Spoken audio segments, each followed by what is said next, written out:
After the Great War, Germany was left in ruins. The Treaty of Versailles had devastated the nation, forcing it to take full responsibility for the war, surrender key territories, and severely limit its military capabilities. What followed was a period of economic collapse and political turmoil. The Weimar Republic was born amidst hyperinflation, civil unrest, and the consequences of a failed democracy. But as Germany staggered through this chaos, something unprecedented was taking shape beneath the surface. In the early 1930s, with the country on the brink, Adolf Hitler and his Nazi Party emerged as a new force, promising to restore Germany's former glory. Their rise was rapid, and by 1933, Hitler was appointed Chancellor. His first action was clear: the rebuilding of Germany's military might. This defiance of the Treaty of Versailles would set the stage for the rise of the Wehrmacht, the unified German military force. The Wehrmacht's growth was swift and deliberate. Conscription was reinstated, military spending surged, and the Nazis focused on rebuilding the Army, Navy, and Air Force. By 1939, just 6 years after Hitler's rise to power, Germany had re-established itself as a military powerhouse, ready to unleash its might on Europe.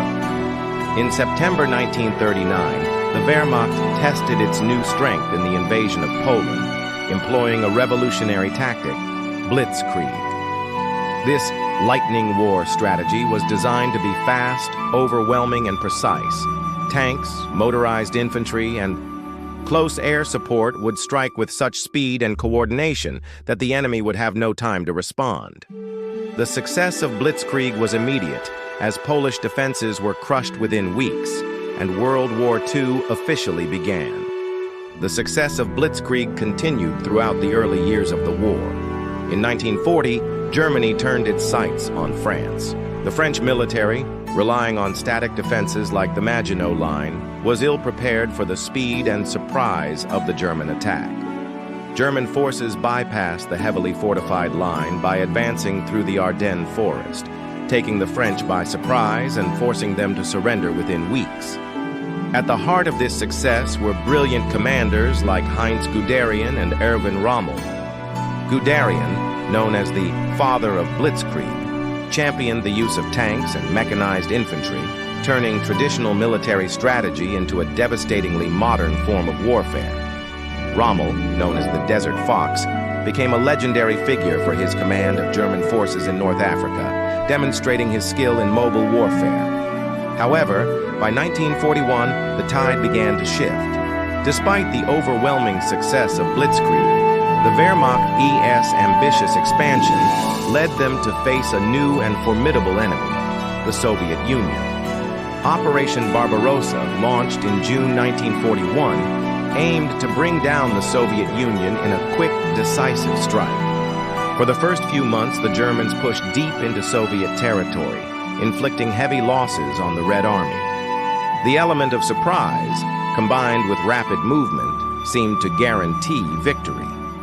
But the size of the Soviet Union, the harsh winter, and the determined Soviet defense turned the tide. By late 1942, after the failed siege of Stalingrad, the Wehrmacht's momentum began to falter.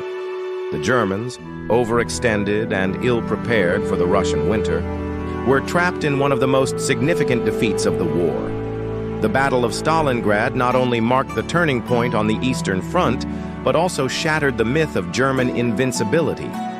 From that point forward, the Wehrmacht would face increasingly difficult battles. The Allies' D-Day invasion in June 1944 opened a new front, and the Soviet Union, now reinforced and well-supplied, began pushing westward. The Wehrmacht, once the terror of Europe, was now retreating on all fronts.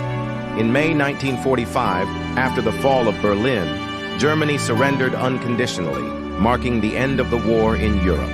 The Wehrmacht, a military force once considered unstoppable, had been brought to its knees. The German army in WWII was a force of innovation, determination, and terrifying efficiency. However, its success was not only due to military genius, it was also a product of ruthless ideology, political ambition, and strategic missteps.